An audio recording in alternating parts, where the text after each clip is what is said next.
There we go. So there's the recording.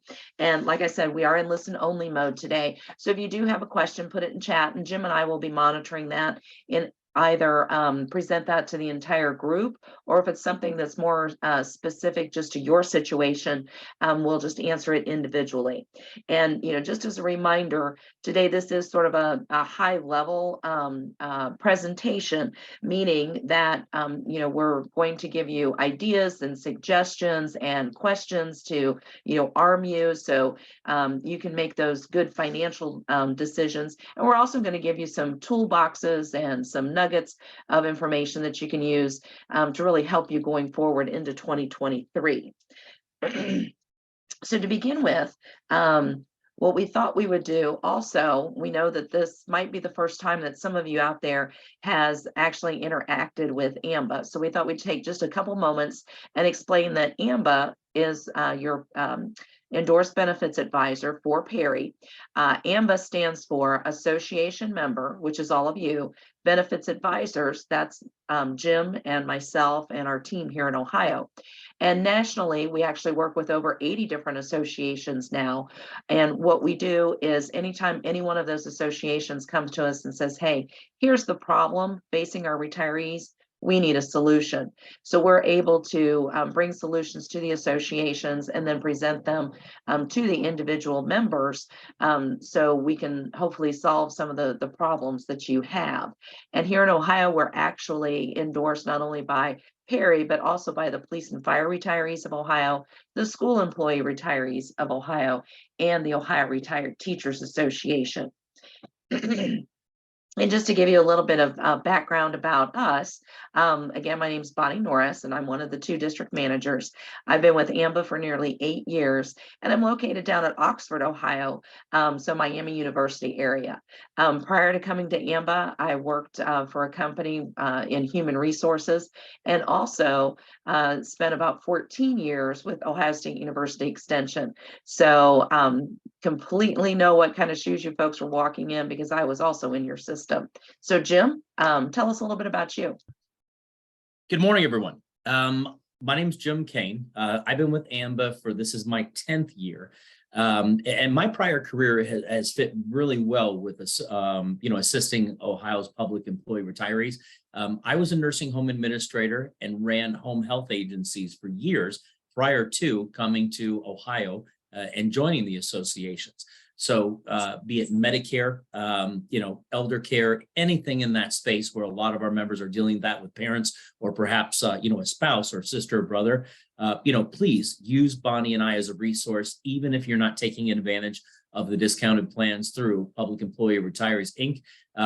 We are resources available to everyone if they have questions out there. And navigating Medicare and your finances is often very difficult, especially for our widows, that wasn't their bailiwick while their spouses were around. So please leverage us and when you reach out, you will get Bonnie or myself as a result of, this webinar. Please don't hesitate to ask or call if we can help you with anything. And that's absolutely right, Jim. And I know many of the folks on here today might be in that situation where they don't exactly know what the spouse has. So many times you and I sit down with people and they say, well, I don't know, my husband handled that, or my wife was always the one that did that.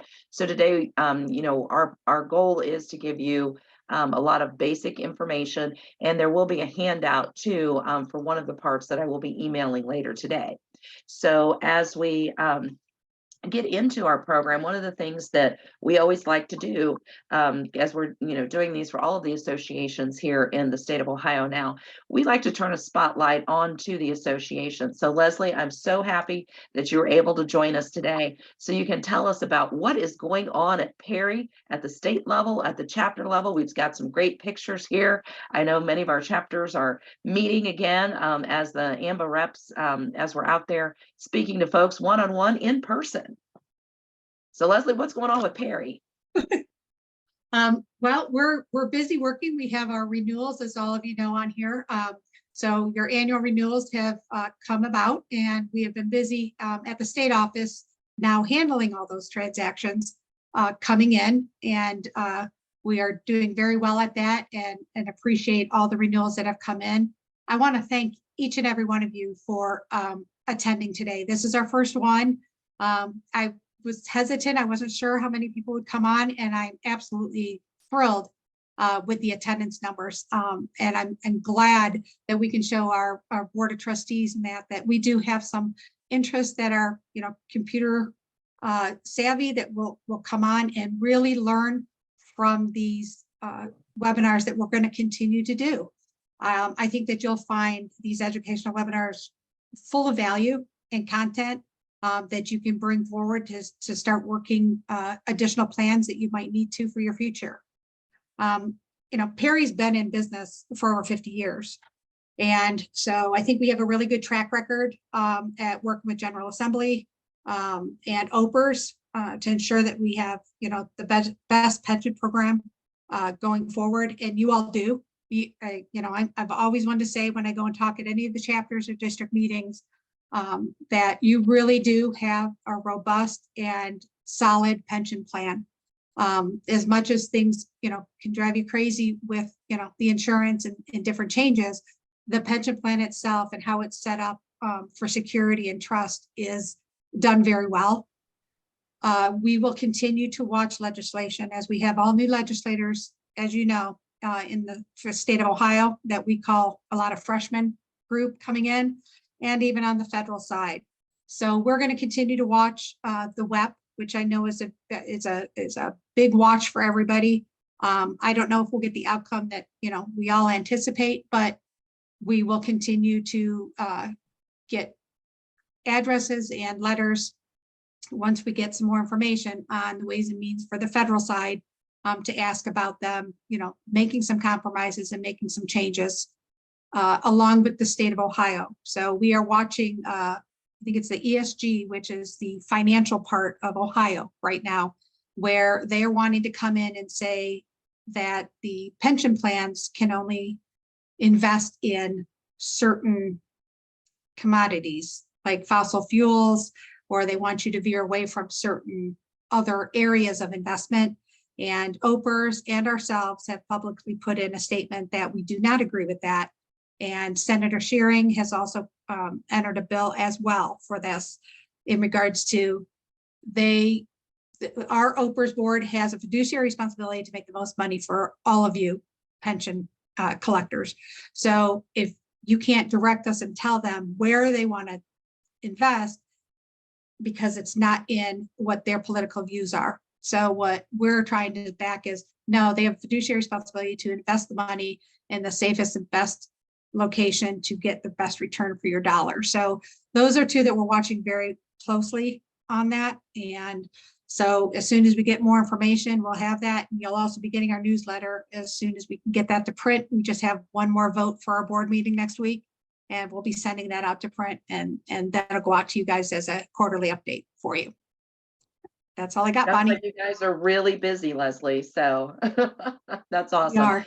And with your chapters too, I know you've been out on the trail talking to chapter meetings along with the AMBA representatives here, spreading the word about what you're doing. And we're so excited now that we have this as another method, because I know as I looked over our registration today, we have members outside the state of Ohio joining us today. So obviously those folks, aren't going to be able to drive to a local chapter meeting with any ease. So we're glad that, we can have this vehicle to make sure that all of our retirees are updated. Absolutely. Okay. Well, as we get into our program, one of the things that we like to do is really highlight the associations. So when Jim and I sat down with a retiree that's maybe not a part of PERI, because they just don't understand it, we explain to them what the association does for the members. And obviously one of the biggest things is they are that pension, PERI is your pension watchdog. So they are truly, watching your back while you're enjoying your retirement. And those were some of the legislative pieces that Leslie brought up. And then there's also the preservation of health benefits. She spoke of, some of the crazy changes that's happened.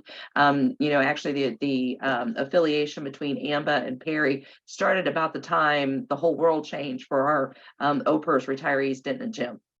Yeah. And there were a lot of folks that, it was kind of overwhelming. And unfortunately, we still find folks that don't understand the health benefits that they are entitled to through the retirement system. So we step in and help folks maximize that and get their benefit that they worked all those years to deserve.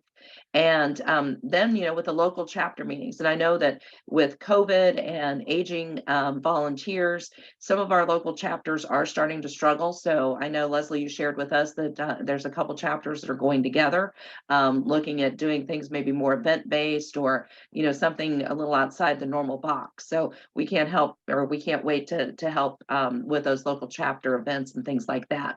And then finally, really where AMBA comes in is to help provide those exclusive benefits and discounts that you get by being a member of PERI.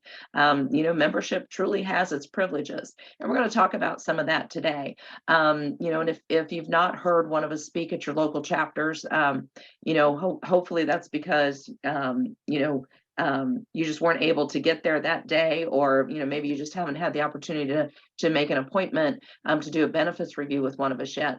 But many of the benefits that we offer really do help fill the gaps of things that really maybe wasn't even covered by either the benefits you had while you were retired, or maybe you lost those when you left employment. And some things just aren't portable, and maybe it's because it just wasn't offered after you left employment, or perhaps you've moved outside the state to travel, follow the grandkids, or just live that retirement dream under a palm tree somewhere. And then also, you can extend the benefits that are offered to your parents and other family members who aren't eligible for those benefits. And then the other thing that happens is, a lot of times you can prevent you or a loved one from having to take extended time off to help care for an ailing loved one. So, like I said earlier, we help folks identify their problems and then make sure that you're aware of the solutions that your association has for you. So, Jim, we've got a big event planned today. So what are some of the things that what are our goals for the afternoon? Good. Well, there's been some very positive changes in Medicare for 2023. We don't always say that in these January meetings. Typically rates go up, but there's some good news for our Medicare recipients in 2023. We'll go over those. The windfall elimination provision, or WEP, unfortunately that impacts a lot of our public employees. Social Security changes. We're going to talk about the 4 major gaps that most retirees have. Some are financial, some are medical related, but all related back to finances. And then share a couple financial tips that you can act on immediately that may put a few more dollars in your pocket or stretch your budget a little bit further, based on the downturn in the market, the inflation, recession, regardless of how you define it. Things are a little tighter out there for our members, and we want to make sure you understand everything you're eligible for through Public Employee Retirees Inc. Also, we're going to discuss the basics and just touch on RMDs, your required mandatory distributions, and some of the changes that are effective as of January 1st, 2023. And then Bonnie will wrap up talking a little about the latest discounts that you're eligible for, and several new ones that were actually reciprocal, because you guys are now getting some of the same benefits that teachers are with Apple and Dell computers, some other things that we typically spend, everyday budget money on. So here's the good news. And understand that typically when one of these goes up, they're robbing Peter to pay Paul, another one goes down.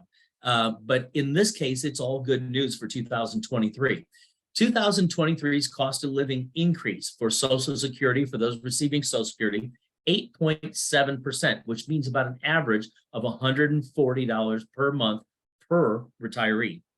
Medicare Part B payments are decreasing. Right now, we pay $170.10. I'm sorry, up to 2022. Now in 2023, Part B payments have decreased from last year's $170.10 a month down to $164.90, a savings of $5.20 a month. Now, I want you to think about this. A lot of folks are thinking, yeah, we're going to have $1,500 more in our bank account, some more than that next year. But think about where you are and how this may impact your tax bracket. Some of our members that right at that cusp of hitting that next tax bracket, that $1,500 may put them over. So when you talk to your tax professional, let them know or ask them, how does that cost of living increase through Social Security impact my overall income? And it'll also be impacted by RMDs, which we'll talk to about in a little bit. And then your Part B deductible, it's decreasing, for those that are on Medicare supplements, those that chose a plan N or G or F that don't have networks, copays, and deductibles. Oftentimes they do have that Part B deductible. That's decreasing from $233 in 2022 down to $226 in 2023. Thanks, Bonnie. So the Medicare reminders that we want to make sure you guys are aware of, there are over 30 preventative and screening services that are now being covered by Medicare, a lot more vaccines, Medicare Part D participants that are using Plan N, G, or F. They now include additional vaccines, including shingles, which is a big deal with no out-of-pocket costs, no copay whatsoever. But perhaps the biggest deal in changes for Medicare medication-wise is the capping of the cost of insulin. We have a lot of our retirees that are taking insulin. And for those of you that are taking, those that aren't yet, people were paying $1,200, $1,400, $1,600 a month for insulin costs. It was catastrophic. It's been in the works for a while, but that is now capped at $35 a month and going to be a huge win for our retirees that are insulin-dependent diabetic. I do encourage everybody, Bonnie and I think it's a great idea to go out to Medicare and get on Medicare.gov.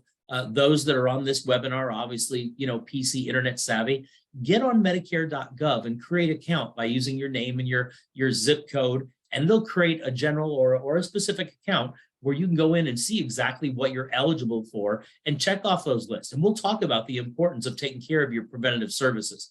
The last thing I'm going to share, there's about 83 million members in Medicare, or on Medicare, if you will. About 0.3% of Medicare beneficiaries were involved in a data breach. It didn't steal any, personal information or your identity information, but it was such that they decided to pull those 250,000 retirees or members' Medicare numbers and reissue them.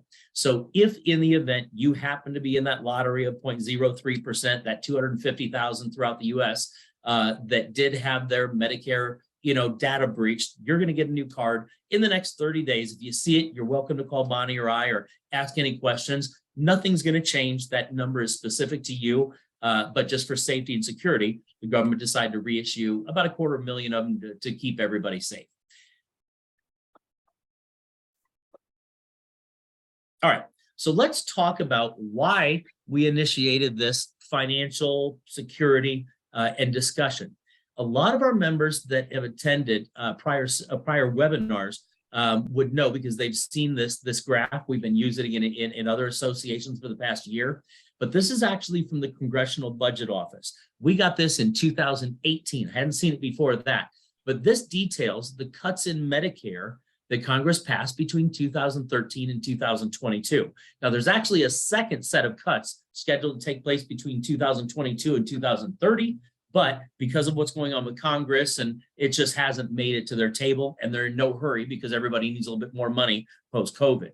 But just understand, they have cut $716 billion from Medicare. So why? Well, the most obvious, and if you don't think about this, in 2013, that was the year our baby boomers started turning 65. We now have almost 9-10 years of baby boomers that are now on Medicare. It is kicking the system's bottom. So they've made cuts, cut $260 billion from hospitals. When you do a review, ask us or do research on something called observation days. You're required to have 3 midnights in your local hospital as an admitted patient following any event, and that will trigger Medicare days. If you don't have those 3 midnights, and there's some certain, restrictions that have been lifted based on COVID, but in general, if you don't have those 3 midnights, you forfeit your Medicare days, which can be tens of thousands of dollars benefit. So, make sure you understand that, or reach out to Bonnie or myself. Medicare Advantage rates are going up, and deductibles are going up along with it. Medicare provisions. Now, the areas where Public Employee Retirees Inc. have addressed are what we call the gaps in Medicare. And we'll get into those. But the most obvious are the first two on the bottom half, and that's home health care or skilled nursing. They've become the number one reason for medical bankruptcy. 74% of our retired men, 78% of women will require some type of third-party care, being home health, assisted living, adult daycare, nursing home, or hospice. And then the other services, that 33 billion, that's actually, well, it's incorporated, but it's medical transport. A lot of people don't understand, but Medicare will indeed cover you 100% to get you to that closest hospital.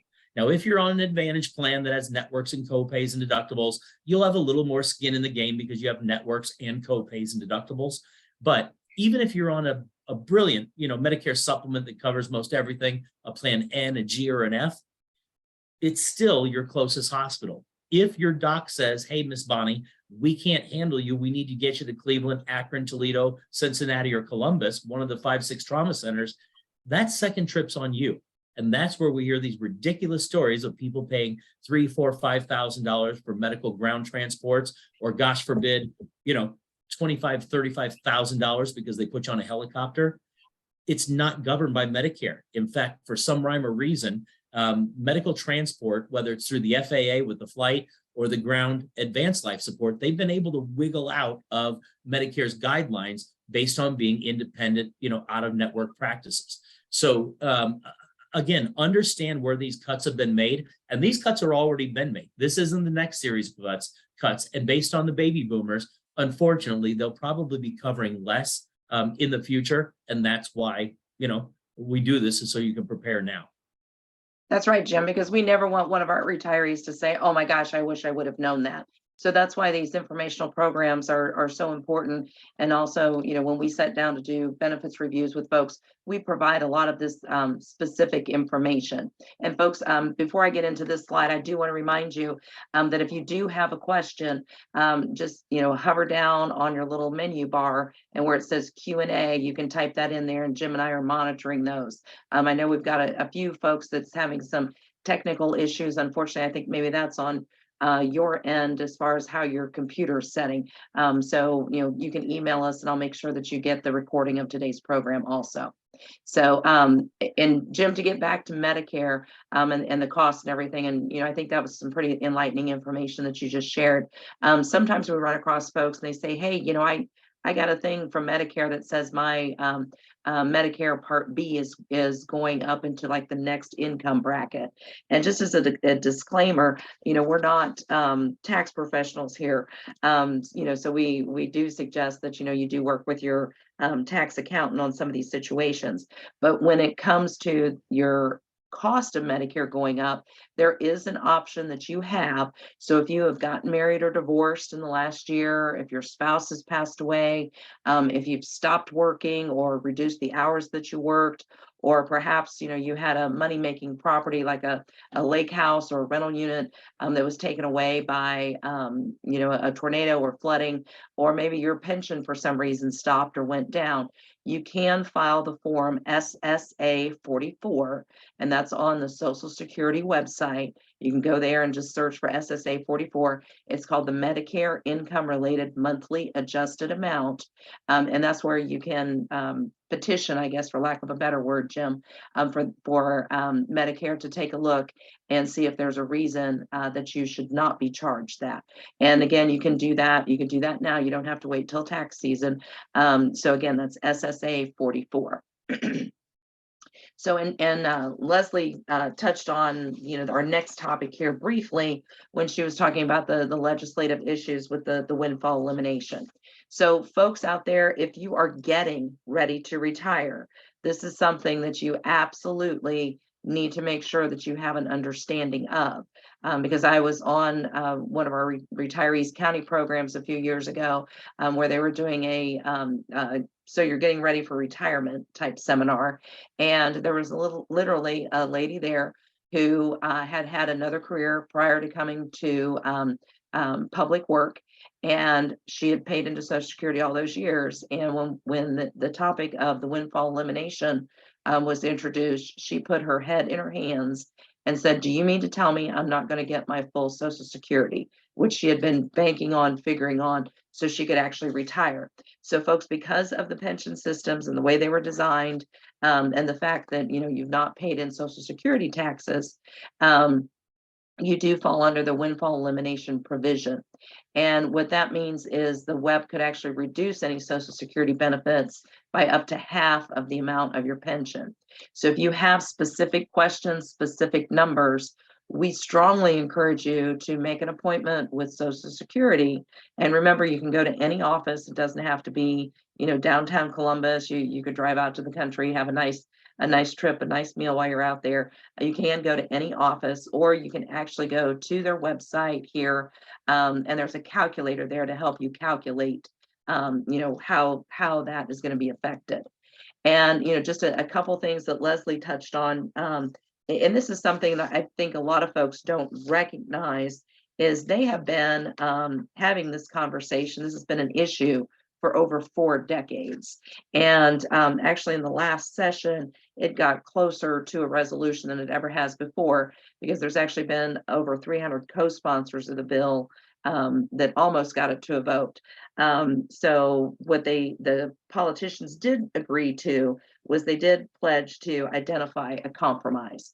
And folks, that part of the reason it's been such a longstanding issue, and the reason that your associations have been fighting tooth and nail for you all these years, is it only really impacts about 3% of our Social Security recipients. So unfortunately, that's a small portion, but it is gaining ground. And thanks to all of our associations for picking up that torch and carrying it for us.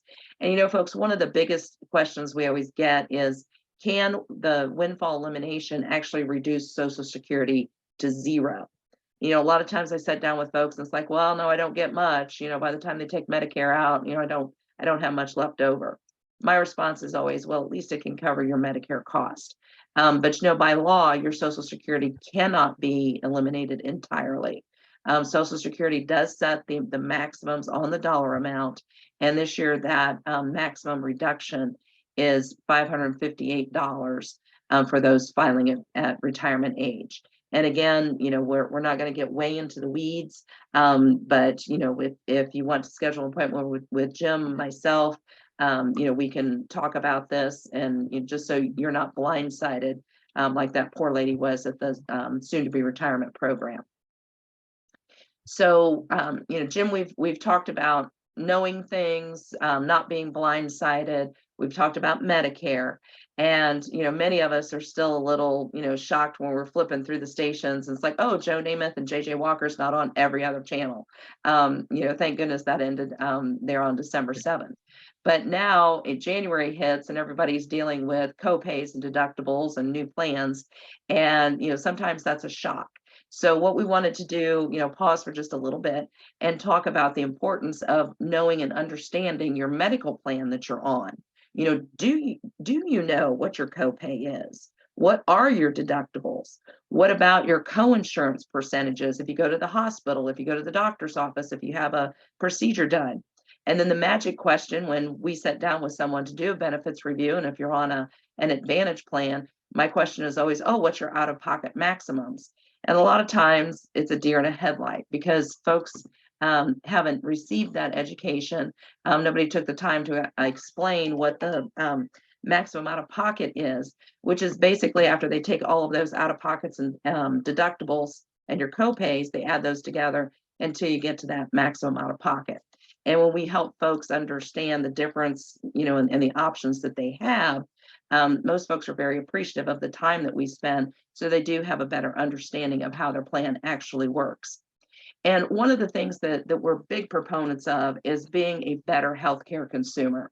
So folks, if you're writing notes down, make sure that you write these tips down so you can be a better consumer. Number one, understand your insurance coverage. What is your max out of pocket? Do I have a network? Who's in my network? If you're on an Advantage plan, one of those like the JJ Walkers or the Joe Namaths, where they may have hooked you in by saying, oh, we'll give you free meals or rides to the doctor. Are you taking advantage of those perks and incentives? Because if that was the reason you got it, even though the reason that you get the coverage is to help cover your medical insurance gaps. But if you got it because of the perks and incentives, make sure that you're utilizing those. And then also ask for pricing transparency. Sometimes when we go in for a scan, I had one retiree that lived in Richmond, Indiana, could have gotten an MRI there, but asked the question what the pricing was going to be, what her responsibility was going to be, and figured out that she could actually drive to Tip City, Ohio, and get that same exact MRI for a whole lot less. So ask about, pricing options, because sometimes Medicare actually changes their rules and how they do things. We had one retiree that was able to get a certain test done on a piece of equipment at her doctor's office. However, Medicare said they would only cover it for that certain piece of equipment if it happened at a hospital. So those are some of the things that, as a good consumer, never be afraid to ask questions and shop around for those services.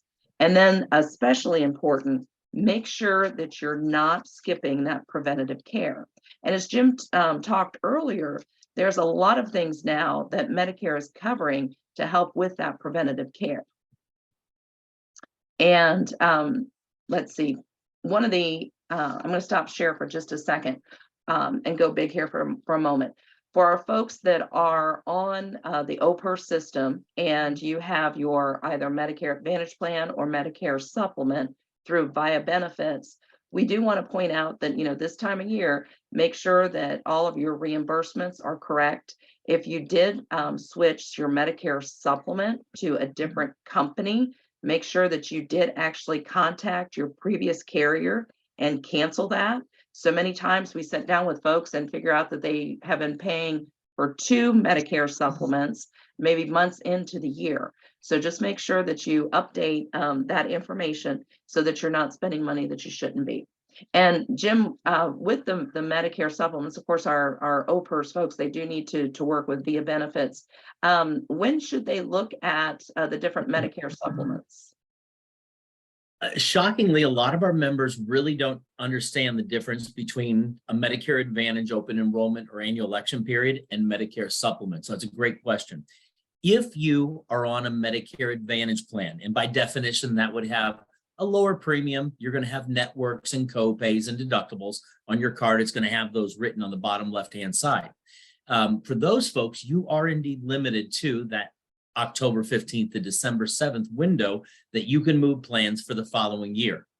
Anyone that is on a Medicare supplement, a plan N as in Nancy, F as in Frank, G as in girl, those plans, you can move anytime during the year and as long as you're healthy. That's really the $64,000 question. If you have one foot in a nursing home and the other one on a banana peel, nobody is going to offer you the same plan for $20 or $30 less. But you are eligible to shop around. A lot of our members don't know that. Also, as you guys will recall, some of our more senior retirees, the state of Ohio or public employee retirement system used to put money in that health reimbursement account for our spouses to the tune of $110, $115, $20. That stopped in January of 2018.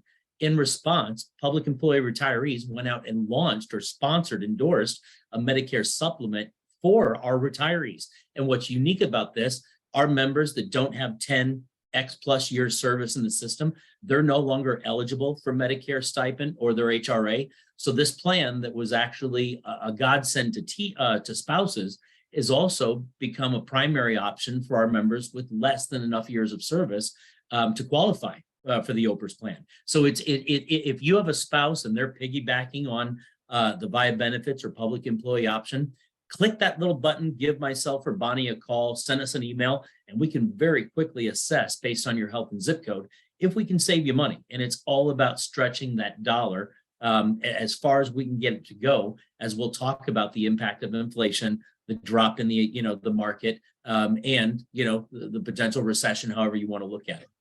And Jim, one thing I wanted to point out is, if all of this is kind of gibberish to folks, what's a supplement versus an advantage plan? Next month, our program will be Medicare 101, where we'll dive into, unraveling all of the Medicare alphabet soup, if you will, and really how to do that Medicare math, because we never want one of our retirees to be spending money that you don't have to. And folks, especially this time of year, make sure you're checking your HRA account. You would not believe the number of folks that we have encountered over the years that either had nothing set up to get the reimbursement. So, they had all of this money sitting there that they could have been using to help pay for their premiums or out of pockets or prescription drugs or hearing aids or eyeglasses, but they just didn't know, how to set up those reimbursements.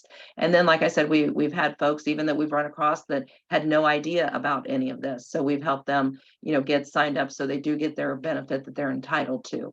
So again, check your HRA accounts, make sure that they do have everything up to date and current with your current coverage. And then as we, go ahead. yeah, I was going to say before I jump into this next slide, a lot of our members, when I go to schedule them for their review, they ask me how important is this? What am I going to get out of this? And statistically, we are able to either save money or help protect the estates of our retirees with about 50% of the people that we talk to. About half of them say, hey, I'm all set. I've got my ducks in a row, and they've got strong, systems in place where it's protected. But shockingly, 50% of our retirees, we are able to save them money or help protect their estate through our reviews and make a significant impact or dent in their risk. So and let's talk a little. 100%, and Jim, 100% of our folks always walk away with information are always appreciative of the time that we spend just to help explain how their benefits actually work, because that type of thing has been missing through all of this. So go ahead, tell us about the gaps to the coverage. Yeah, and if you scan that little QR code with your camera, you are going to get me or Bonnie. You are not going to get anybody in Guatemala or another state or anybody else out there. It will be Bonnie if you're in the southern portion of Ohio, and me if you're north. So let's talk about the gaps in Medicare. Now, when I say gaps in Medicare, because we're primarily talking to 100 retirees, in this discussion, I want you to understand that Bonnie and Leslie and I all have the same risks under major medical. We just don't really talk about them because when you're, in my case, 55 years old, it's not a concern. In another 5 or 10 years, it will be. And I grew up in this market, so I know, and I've got these buttoned up. But again, understand whether you're 55 or up to 64 and on major medical, or you're over 65, we all have these gaps. It's just simply a matter of when we address them. So the first one, just like we talked about with the $716 billion cuts in Medicare, 39 billion of that came from, 60 billion of it came from home health and nursing home, or what we call elder care. Number one reason for medical bankruptcy, 74% of women, 74% of men, 78% of women will use some form of third-party care. Cancer, heart, and stroke, those are what we call the big three. 90% of us will meet our maker because of one of those three events or some side effect of. Now, where we tout that, yes, you do indeed have gaps in Medicare of cancer, heart attack, or stroke. Cancer is its own deal. If you worked in a hazardous environment, or building, if it's genetic, you're genetically disposed to cancer, then it's something we recommend we talk about. It's very individual. But I want you to understand my argument. Despite heart and stroke being a major gap in Medicare, if our retirees have elder care, that home health or some form of facility care, that heart and stroke coverage or protection becomes less critical. And the reason being is, if you deal with a heart attack or a stroke and you have elder care, you have the systems in place for someone to come to your home and take care of you, or somewhere to go until you're rehabbed to the point where you can come home and have someone take care of you. So, oftentimes I will recommend those elder care options kind of cannibalize the heart and stroke because it's kind of double dipping. But understand that if you can't get facility care or home care, which some of our members dealing with current events can't, you may be eligible for, the others. Medical transport. Again, most of our members, because they dealt with a family member, are aware of the catastrophic out-of-pocket costs associated with those first two gaps. Medical transport, Bonnie and I never get a call from one of our retirees that's expecting a $3,000 to $7,000 bill for a medical transport. So understand that if you dial 911, like I mentioned earlier, Medicare is going to cover you to get to your closest hospital. If you're on an Advantage plan, they'll cover a little bit less, but it's not going to be catastrophic.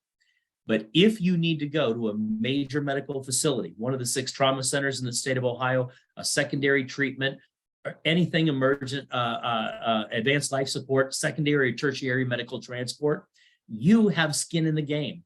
And for a lot of our members, we'll meet with them and they'll say, well, my township covers that first trip to the hospital. Well, yeah, it does, because Medicare covers it. You're covered.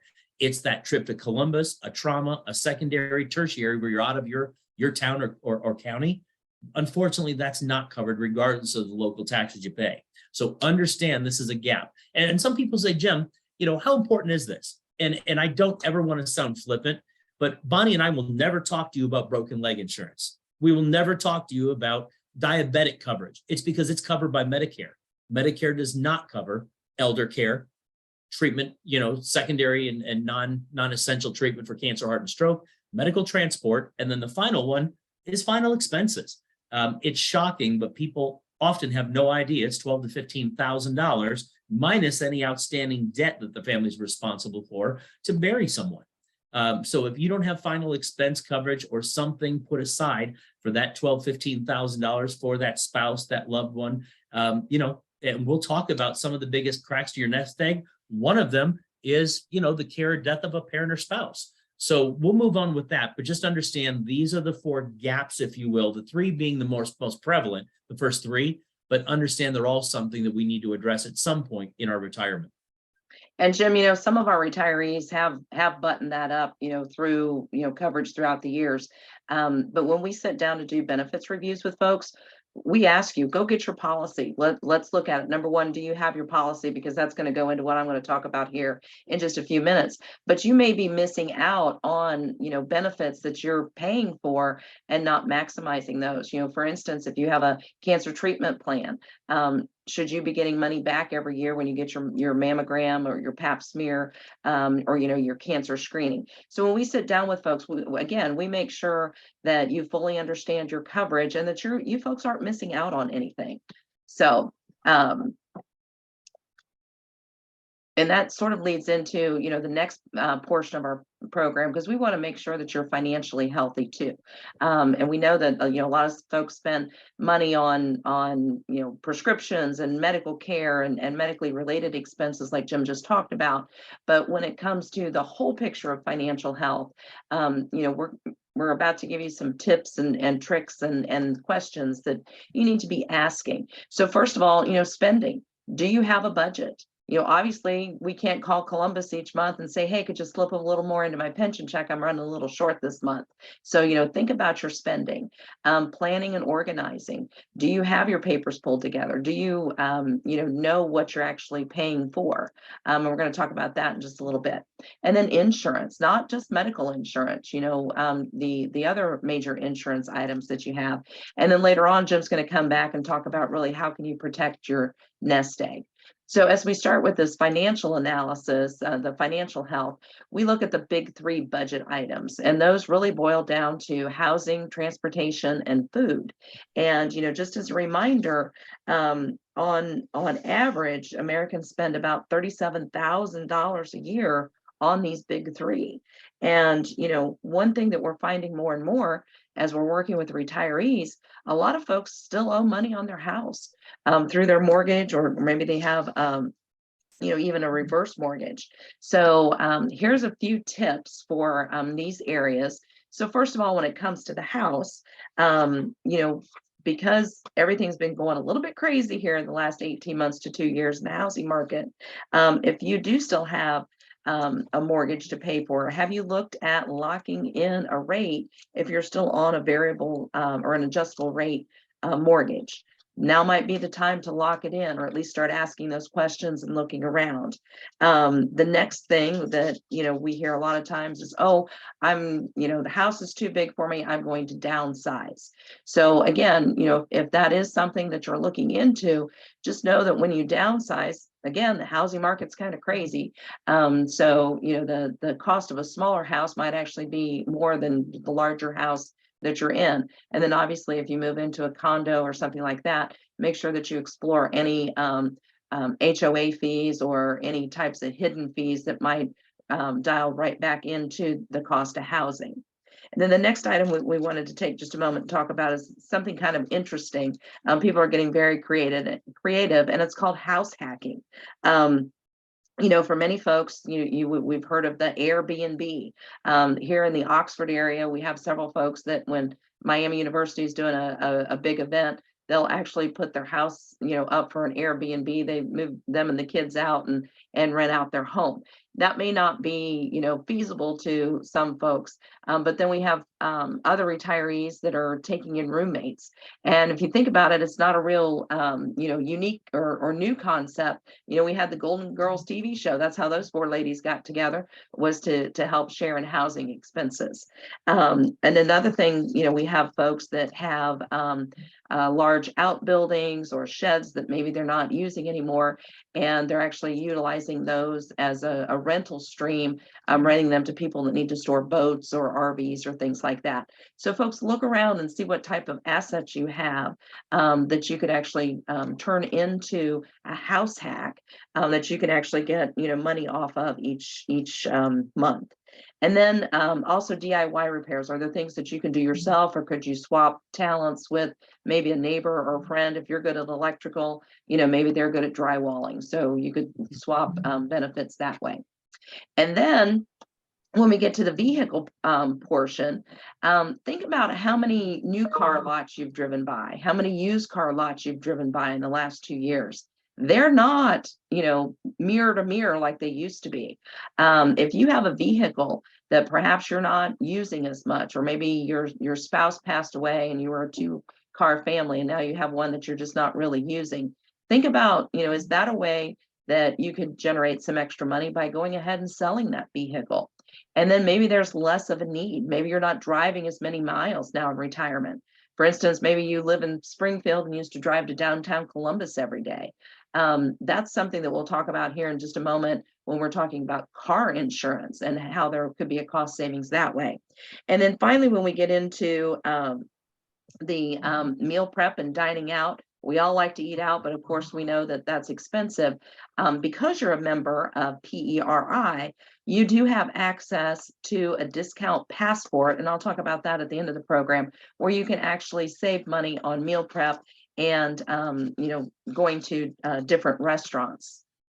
So one of the things that we want to talk about, and folks, you might want to take a picture of this, or make sure you take some notes on this, but an insurance checkpoint reminder. So as we're talking about that automobile, what are some things that you can look at to maybe save money on the car insurance portion? Look at the deductible. If you are willing or able to take on a higher deductible, maybe you've got some mattress money that you can go ahead and that you could cover a higher deductible, that usually equates into a lower monthly premium. And then also look at liability coverage. Maybe your insurance was written for when your car was brand new 12 years ago, and you've not looked at that. So look at that liability coverage. Or maybe you had the kids on your plan and now they haven't been on the plan in years. When was the last time that you actually looked at that? And then again, like the mileage usage that I talked about, sometimes there are discounts for lower miles that you travel, or maybe you were rated up higher because you were, driving into the city. So contact your insurance agent and have those conversations. And then, maybe there's a discount because you are a public employee. Folks, don't be afraid to ask these types of questions. Perhaps your policy included some type of specialty coverage, like for a dog, and maybe the dog's not with you anymore. So really look at your plan. And, Jim, a lot of times we get the question, well, when is the best time to, do this review? My question is when you're thinking about it, or definitely when it's time to renew your program. And again, shop around. But just one kind of disclaimer there: if you are shopping around and considering moving to a different company, just make sure that you also ask the question, am I foregoing any renewal discounts or any type of accident forgiveness? So there's some ways to help with the vehicle. Now, when we talk about insurance for the home, think about replacement value. There's obviously been a huge shift in materials and supplies for housing and building. And there's some areas of the country where it's even just hard to get insurance, especially in the coastal areas, as they're hit with hurricanes and fires and all the natural disasters. So, if you are in one of those areas, you definitely may need to shop around. But getting back to the replacement value, should you have to take it down to the cement slab, what is going to be the cost to rebuild? Has that been kept up to date with the way that things have changed? And then again, we talked about the deductibles. And then also ask the question, is there a separate deductible for different things, such as if a tornado hit or there was a flood? Is there a separate deductible for that? So get to know your policy. And then, any type of liability coverage, have you done any major renovations? Has that been included in your policy? And then ask about bundling discounts. We see all those commercials on television, but could you get a better deal if you did bundle your home and auto together? And again, shop around, but make sure you are asking those questions. And then Jim, you and I sit down with a lot of folks and talk about life insurance. And many times, we sit at a table and find that a person may have 3, 4, 5 different life insurance plans. And, my first question is always, do you need that many? Or, do they need to be wrapped together? Do you still need this? Do you have a term when maybe you only need a whole life plan? Do they have nursing home riders? Jim talked about the need for elder care earlier. Do you already have that in place? Are your premiums increasing? So do you need to look at maybe a different type of a program? What are your options? And, why are you getting insurance, life insurance? Is it for those final expenses, or do you want to leave a legacy to your kids or your grandkids? I have several retirees that say, I'm going to spend my kids' insurance or my kids' inheritance. So Jim, one of the things that we wanted to make sure that we included today was something that we call ICOD. Now, it's not a fish, but it is a system in case of death or disaster. And I've worked with many retirees over the years who have run into situations where perhaps their wallet was stolen, or the house burned down, or they spend part of their time in Florida and part of their time in Ohio.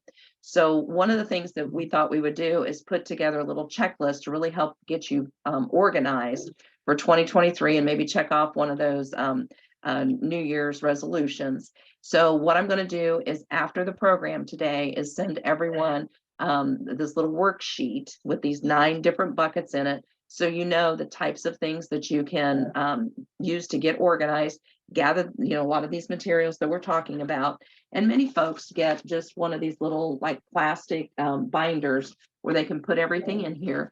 I have one lady that does spend time between Ohio and Florida, and she puts everything, like each insurance policy she has, in a little Ziploc bag, color coded. Her, titles she has, everything is color coded. Then she puts them in a cooler, an honest to God cooler. And when she's ready to move, she just picks that up and goes. So if they say hurricane coming, she picks it up and goes. If it's time to go back to Ohio, she picks it up and goes. So, there were some cute tips that way. But again, folks, I'm going to send you this ICOD sheet, and I'm just going to spend a little bit of time and go through each of the buckets. So you start thinking about, gosh, what do I need to start pulling together? So the first bucket talks about life events. Do you have birth certificates, marriage certificates? What about divorce decrees?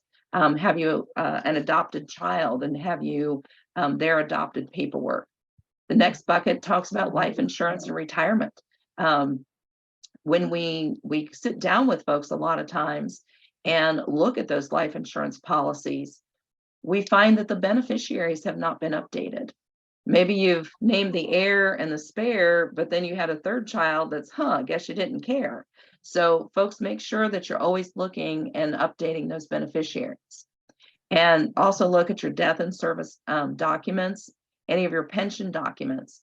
And the other thing that's super important here, especially with the pension documents, make sure your spouse understands what their surviving benefits is going to be. How did you set that pension up?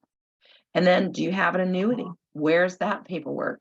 And then any types of details on those state pension entitlements. And again, make sure you're sharing that with your loved ones and family members. When it comes to banking information, it's got its own bucket, folks. How many different accounts do you have? How many different banks are you using? What are those account numbers and passwords? What about your different credit cards? If your wallet was stolen, where would you even start to know how to cancel those? Do you have all that information in one place? And then safe combinations and safety deposit boxes. We had one retiree, his father passed away.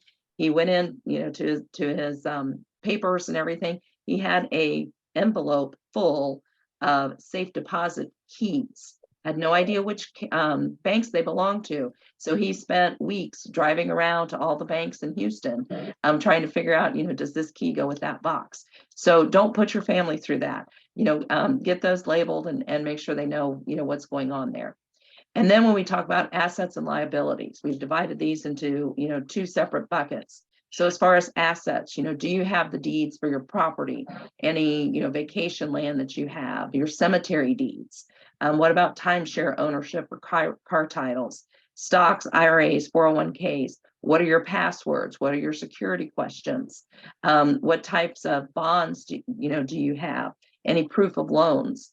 And then when it comes to liabilities, what about your mortgage details or reverse mortgages? And then the proof of your debts that you owe, any type of car or timeshare or personal loans or home equity loans.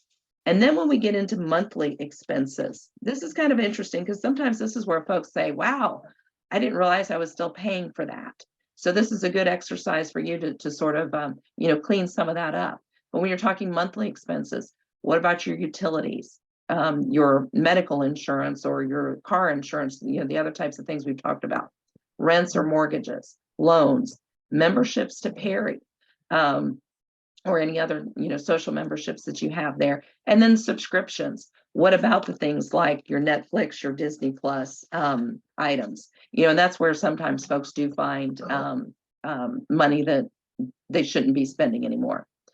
And then when we get to the bucket that we talk about email and social media, this is probably one of the most frustrating things for families because they have no idea how to shut down a Facebook or how to even get into an email or a cell phone.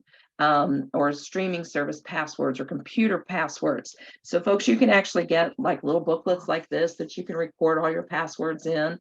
I had a retired state trooper one time tell me, just get a little, like one of the miniature 3-ring binders, put all your information in there, put it on the shelf with your cookbooks, because even if somebody breaks into your house, thieves rarely steal your cookbooks. I thought that was good. So, but you get all that information in one place. And then once you have it, make sure you update them, because how many times do we have to update those passwords? So it's great if you do it, but 2 years down the road, if they're all obsolete, it's not going to help your family and your loved ones.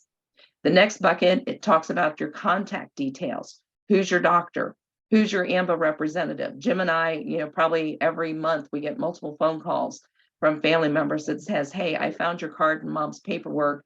I think she has this. Can you help me? And we do. Who are your lawyers, your ministers, your financial advisors, your accountants, your insurance brokers? And then, the final bucket here, your essentials. Where's your will? Your trust documents? Who's your power of attorney? And remember, folks, there's a financial POA and a medical POA. And have you made your instructions clear? Do you have a letter that says, this is what I want done?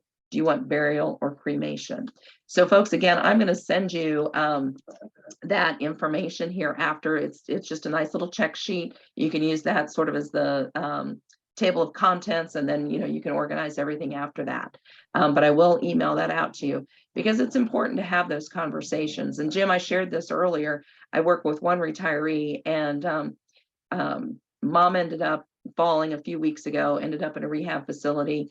Dad followed suit about a week or so later. They're both in the rehab facility. And the other night, in the middle of the night, he decided it was finally time to share with his family his finances and his wishes and everything else. He called all the kids in to the rehab facility in the middle of the night, unbeknownst to his wife, who, he couldn't wake her up because of her hearing, didn't have her hearing aids in. So she was petrified when the whole family started walking in. She didn't know what had happened. Probably not the best time to have that kind of conversation in the middle of the night. So Jim, what is a good time to have the conversation? Now, And I'm speaking to both demographics. Yeah, actually, Leslie, you want to say something real quick? I just wanted to add, when she was talking about the banking and all that, it's imperative, being as a banking manager for like 26 years, it's imperative. Please make sure you have somebody else on your account. You either need to add as a joint owner, or to make sure that you have a beneficiary on every single solitary bank account you have, checking, savings, CDs, all of that. So you would be surprised at how many checking accounts are sitting with no other person on an account. And it just makes it much more difficult for family to be able to take care of it and do that. And then having to go down to the court or the state house to be able to get that approved, because it's a sole account and nothing can go on. So it's imperative for everybody to make sure, put a joint owner or your POA on there, but POA ceases at death. So you got to make sure that you have a beneficiary listed on your account. So if you haven't done any of that, that will actually help when it comes to wills and all this conversation that you're going to have with family members, because I have it very often with my mother all the time. So thanks, Jim. Yeah, actually, that's huge. Thank you for adding that. Now, also, while Leslie was chatting, I got a chance to look at the Q&A, and I apologize. There's a couple questions that came in last 10 or 15 minutes that we didn't acknowledge. First question was, this retiree understood that when they retired in 2010, that their Social Security and OPERS added together was comparable to those who only paid into Social Security, or what they would get.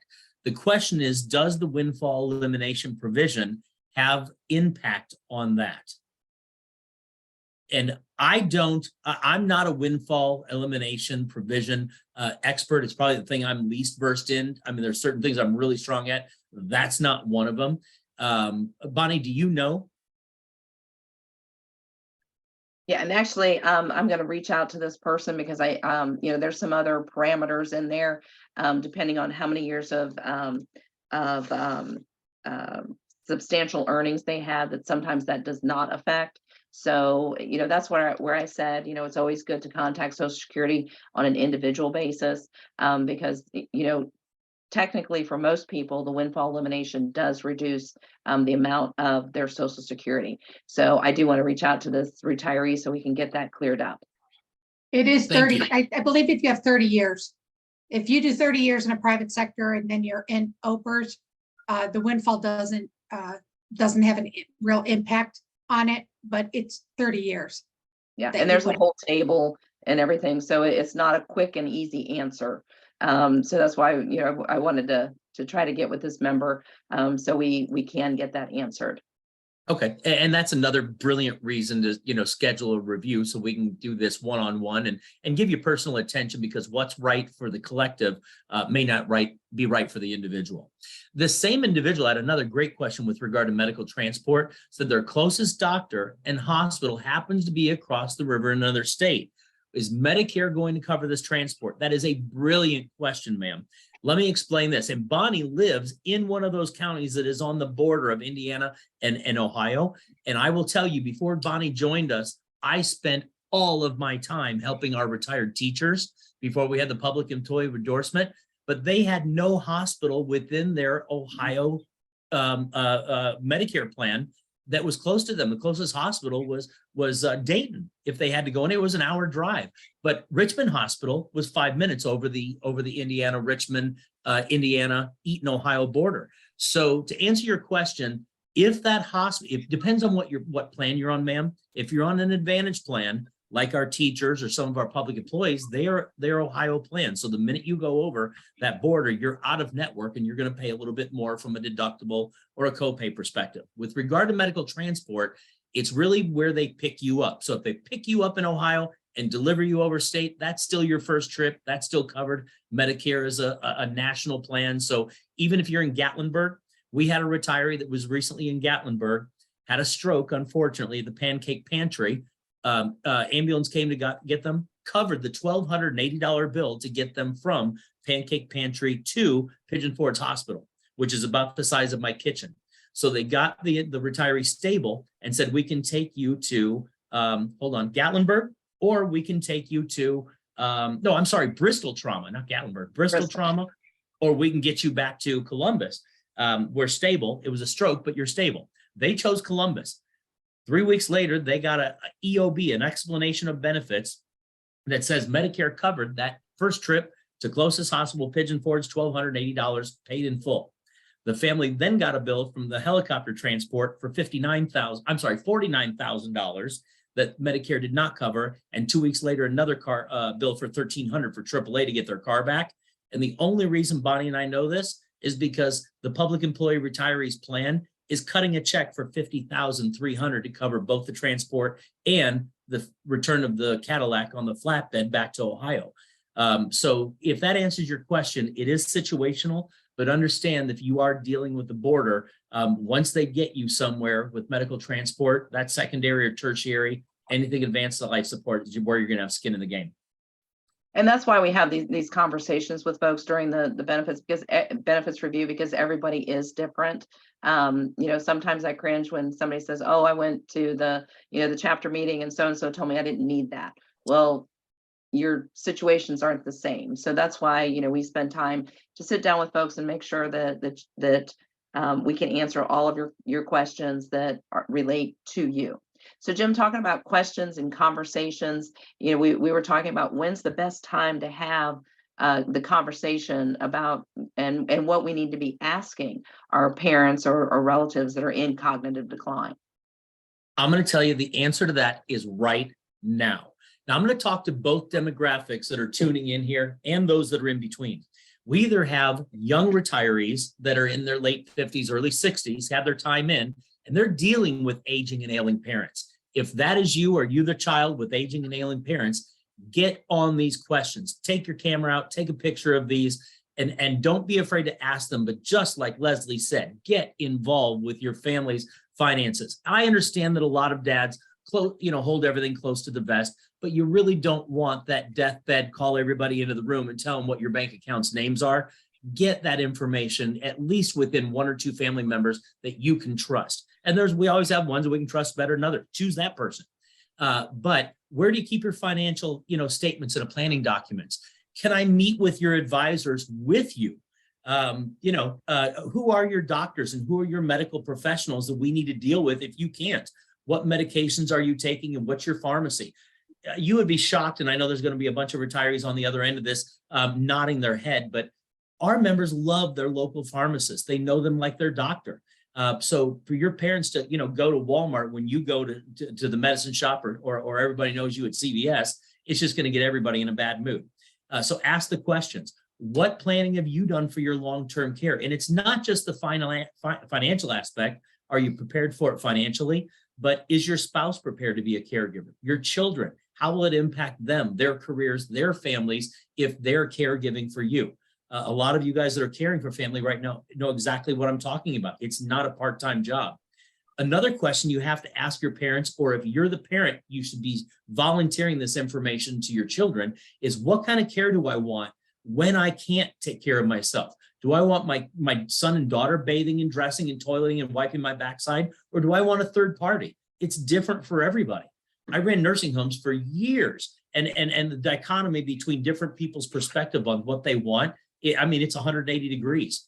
Do they want to stay at home? Do they want to be alone in their recovery? Do they want to move closer to family? Do they want to be in a retirement community with 20 other people going through rehab?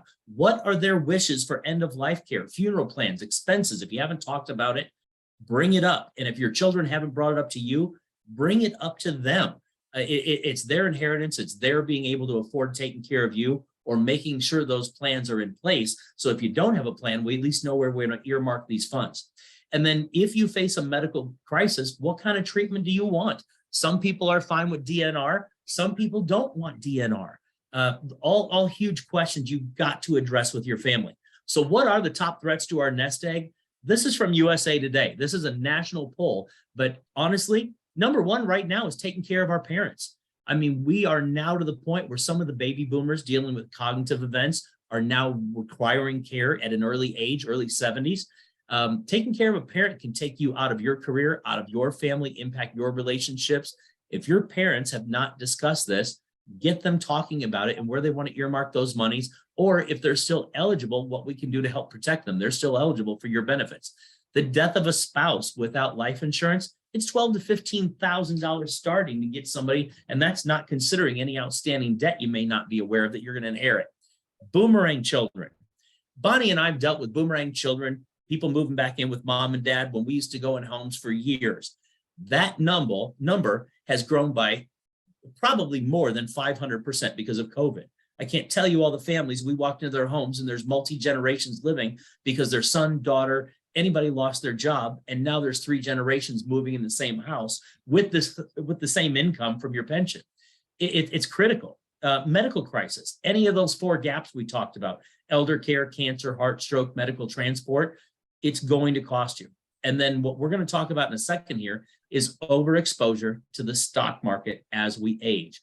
The last 20 months have shown us that despite 13 years of a bull market and everybody making money hand over fist, that 1 year, like 2008, where that little arrow is pointing, can destroy our nest egg for 10 to 12 years.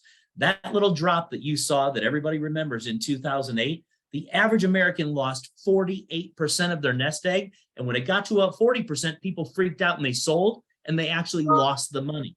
I was one of them. I was heavily invested in tech because I was young at the time and thought that was the wave of the future. I'm convinced computers aren't even going to catch on.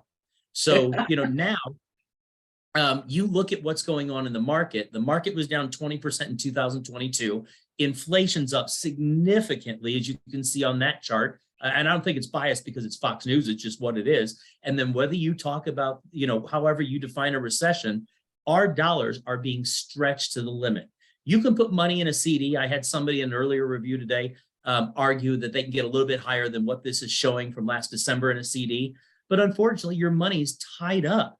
And in today's world, you may need a liquidity feature where you need to get to those monies, whether it be for yourself, your healthcare, your family, or God forbid, a tragic event. And at 1.5, I don't care if it's 3%, there's a lot better ways to put your money out there and get it working for you. So what is one of those ways? We have, that's been endorsed by Ohio retired teachers, police and fire, school employees, but there's a couple options, but one of which is where members can put monies in a tax-deferred asset protection plan. There is no underwriting. You can take advantage of market gains. If the market goes up, our members can participate. If the market has any lull or a crashed downturn, our money's freeze at its high water mark. And I'm not only a big fan, but I'm actually a policyholder. When this came out, I was not a big fan of the way the election turned out, 2 years ago. And for fear of money going spent, I didn't want it. I put my money in this, and I could not be happier. I am one of the few people that I talked to that over the last 20 months, I have not lost one dime. Now, have I made any money? No, because when the market drops, this plan's money freezes at its high water mark. And collectively, our retirees, it doesn't matter what association you're affiliated with, our million retirees in the state of Ohio's public system, they are collectively much more concerned with the return of their money than the return on their money. And when this is returning, it's doing 4 to 9%. When it's not, your money's safe and you're not losing anything. So if anybody wants to talk about what those avenues are, and it doesn't have to be, the option that, some of the other associations endorse, it could be any FIA out there. We just believe in them and think it's a very safe way for our members to continue growing, participating in market growth, but really not take any of the risk of how volatile the market is right now. And Jim, when we meet with folks, we also give you tips on, how to do the evaluation and compare the different options that are out there. So again, we're concerned with arming you with the best information so you can make the best decisions. And then there has been a lot of good news too, Jim. Yeah, there has been required minimum distributions. I get this call every week, every other week, of people want a little bit of information on how do these work, especially our folks that are just turning 70, 71, 72, 73, because it's relevant. So understand, if you're not already involved in your RMDs, that is a fancy term for how the government's getting its share of your money that you have saved over your life. So those that fall into the bucket of taxable IRA would be your rollover IRAs, which are individual retirement accounts, your SEP IRAs, Your traditional IRAs, your 401k or 403b, a spouse might have a 401k, a 457 account, anything that you have yet to pay taxes on, that the government at a certain age wants you to start taking those monies. You realize those monies you've saved and they get to tax them. Now, there are three categories that you do not pay taxes on. That's a Roth IRA, your pension, and then any CDs or money markets, because you've typically already paid taxes on them.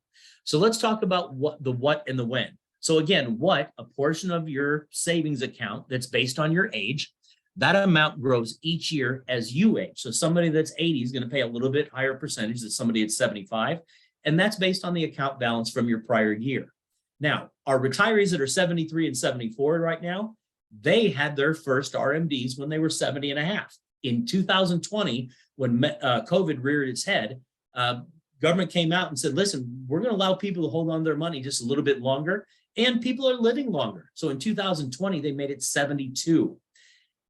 Given the Secure 2.0 Act in 2023, effective this month, the age is now 73. And over the next 8 years, by 2030, it will eventually grow to 74 and 75. But anybody at 73 in the next year here, you are now going to be obligated to take your RMDs. You want to take them by April 1st of the year after you turn 73, and they've got to be taken by December 31st in the subsequent year, or you are subject to a penalty. Now, this penalty is ridiculous. I couldn't even believe what it was years ago when I got into this. It was 50%. So if you did very well and you had to take out your RMDs and you had a $4,000 RMD and you missed the deadline or just didn't pay it, nobody reminded you, you didn't do it, you paid 50%, $2,000 plus your $4,000, RMD. Well, they've dropped that by 50% down to 25%, but it's still $1,000, 25%. So don't forget, you can decide where you want to take your individual retirement account RMDs from. Like that next bullet, if you got a fund that's performing really, really well, you may not want to take the monies out of that one. Take it out of one that's struggling, and there's plenty of those right now. You can ask yourself, do you want to automate? Do you want to pay monthly? Do you want to pay annually? Do you want taxes taken out or no?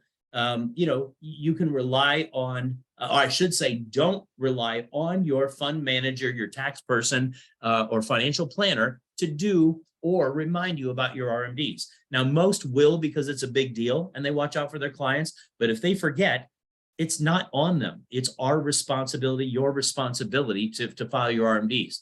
I'm going to skip the next one, cash, real quick, because it leads into the next one. But if you have a much younger spouse, you're also eligible for some discounts based on your RMDs, up to about 20%. So if you do have a much younger spouse, reach out to us and make sure we address that, see if we can save you some monies. Now, the last little slide Bonnie's going to switch to here, it talks about if you don't need the cash, let's say you have your RMDs and you've got $2,000, $3,000, $4,000 coming in, and you really don't need the money because you're doing okay. You live a fairly conservative lifestyle. What do you do with it? The first thing that we would endorse or recommend is button up that long-term care risk so you're not a catastrophic expense to your estate. You don't consume it for your surviving spouse or impact your surviving children. Number two, look at a life insurance policy. Fund an inheritance for your children or your grandchildren. This is going to be huge in the next year or two. But if you convert, and I can't get into this now, we'll have a whole nother segment on this, but this is crazy exciting. I just learned about it. But if you convert monies to a Roth IRA and you pay the taxes in 2023, big changes in 2024 and beyond, you will never pay taxes on that Roth IRA account ever again. And I don't really understand the nuances, but I'm really glad Leslie's shaking her head because she knows about it more than I do. But I just learned about it. And I haven't been able to put much money away because of COVID and family, but I'm hoping to be able to do that and take advantage of it in 2024. Reinvest in that non-tax qualified plan. Fund a 429 plan for your grandkids. College fund. And then finally, you can make a qualified charitable contribution. It could be to your church. It could be a local philanthropic organization. It could be to Public Employee Retirees, Inc. It could be wherever you want those monies to go, but a qualified charitable contribution and a tax write-off. But if you have RMDs, understand that money come to you, despite being taxed, it's not in your budget. So use it for something that buttons up a gap or something that will benefit your beneficiaries or your family in years to come. But please don't hesitate to call us or reach out to Bonnie, myself, if we can help with any of this once you start, digging into it. And hey, Jim, I need you to do a clarification. One of the questions that came in on Q&A, the person says pensions. How can you say that you pay no taxes on pensions? We get a statement every year that must be reported. Can you explain the difference between an RMD and taxes? Yeah, and it's really just two different buckets. RMDs are calculated on the money that you've saved, that you put in the stocks, bonds, IRAs. Your pension is money that's incoming, it's what they call taxable income. Taxable, and maybe Leslie can articulate this. She's much more financial savvy than I am. And mind you, that's another caveat here. If anyone wants to talk about elder care, Medicare, Bonnie and I have been trained for a combined 20 years, well, really 40 with my background between us. We are not AMBA's Director of Financial Solutions. If you decide you want to talk about anything beyond, the traditional supplement benefits, we have specialists that help us. We are kind of service to all is service to none. We each have our specialties and people that we bring in to kind of hold your hand through those other options. But I hope that answers your question. Saved income and investments are taxed differently than your pension income. Not Because affected by there's our taxes, and then Jim was talking about the required distribution. I mean, the government comes in and says you have to take this money out so we can charge you your tax on that. So two of your different savings. types of things there. Yep. Yes. So and we're going way over tonight, but we usually try to keep these to an hour, but we did have a lot on of information that we wanted to share with folks, and to really help folks understand how can you prepare, because many of us, well, actually statistically 58% of us are actually worried about outliving our money. So hopefully you've seen the value tonight in the tips that we've given, because when you look at the statistics, if you look at this little graph, and the dark blue in each of the bar graphs are folks that were 65 years old in 1965, and then the lighter blue are folks that were 65 in 2015. So folks, you can see that we are living longer, living into the 70s, living into our 80s, living into our 90s. And ladies, a third of us are going to live into our 90s. So, this is a good conversation to start. How are we going to prepare? Are we considering the impact of inflation and life changes and cancer diagnosis? Because as cancer advancements have gone, we are living longer. We're living through that. However, sometimes we're left with financial hardship because some of those experimental treatments just aren't covered. And then Jim spent a lot of time talking about long-term care needs. So hopefully you can use the information we've presented this evening so you can help start planning, so you can live into your 70s, 80s, and 90s. And then the final thing we wanted to share tonight, I mentioned briefly earlier, because you are a member of PERI, you have access to this phenomenal little passport to savings, we call it. So if you go to myambadiscounts.com, there are literally thousands of benefits on there, everything ranging from things like GNC, so you can get your vitamins so you can live longer, to TurboTax, trusts and wills, maybe the Calm online, because this is just so much that you need that Calm meditation app, or maybe you just need a trip to see a palm tree and some sun. There's discounts for trips and travel too, as well as home appliances and other things to really help stretch those dollars. And this is a program we can actually do in the future too, on a Teaching Tuesday, to make sure that folks are do understand how they can maximize those discounts. Or if Jim or myself or one of our other reps are at one of your local chapter meetings, we always do spend time to make sure that you understand how you can leverage your benefit, and make sure that that your membership in PERI truly has its advantages. So Jim, we have covered a lot tonight, and we've had questions about, hey, where can I get where can I get more of this information? Who can I talk to about some of these annuities and things like that? We strongly encourage all of you, go ahead and take your phone out, put it in camera mode, hover over that little QR code there. You can put in a request, and it will be Jim or myself that will contact you, so we can go over things that are more specific to your situation. If you just want to call us, if you're tech savvy like Jim Kane is, and you don't think computers are going to catch on yet, just go ahead and pick up the phone, and we'll make sure that we schedule an appointment. We can do it by by Zoom, or sitting down at your kitchen table, to make sure that we can answer all of your questions, or just shoot us an email. Let us know, what your questions are, and how we can contact you. And again, folks, we are so privileged to be working with PERI, and so excited to bring this new format. Again, next month we will be doing Medicare 101, so we'll be able to dig into the weeds a little bit more, and really help dissect that alphabet soup, to make sure that you do, number one, understand your benefits. Number two, you're not missing out on anything that you're entitled to. And, number three, know where you can go to find other options that way. So, Jim, do we have any more questions that we need to address for the group? I was able to answer a couple of them in here. A couple of folks asked about their ability to see that presentation. Was this recorded, Bonnie? I hope so. Yeah, Zoom, you never know, but we typically have this available on the PERI website. And once it gets cleared and everything, we have compliance to make sure that everything we said was perfectly accurate. And as soon as that goes through, we'll be able to post it. And again, our phone numbers are posted there. But let me give you mine again if you missed it.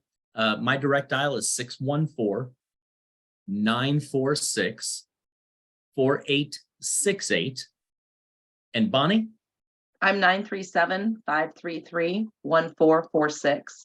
And when we get the recording converted, it will be on a YouTube channel. So Leslie, I'll get that sent over to you, and you can post that. I think earlier today, did you tell me that you're working on a YouTube channel specifically for PERI? Did I understand that email correctly?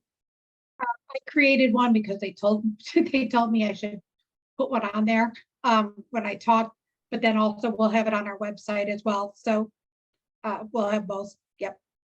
Okay, so folks, hopefully you've gotten a lot of information this evening, and if you do need anything or have any follow-up questions, please make sure you reach out. We're here to help you folks, because we never want one of our retirees to say, oh my gosh, I wish I would have known that. And we sure don't want you spending, pension dollars that are getting stretched to their maximums right now. So folks, thank you so much. And we look forward to seeing you at your local chapter meetings, or, across your kitchen table. Thank you. Bye-bye now. Thanks, Leslie.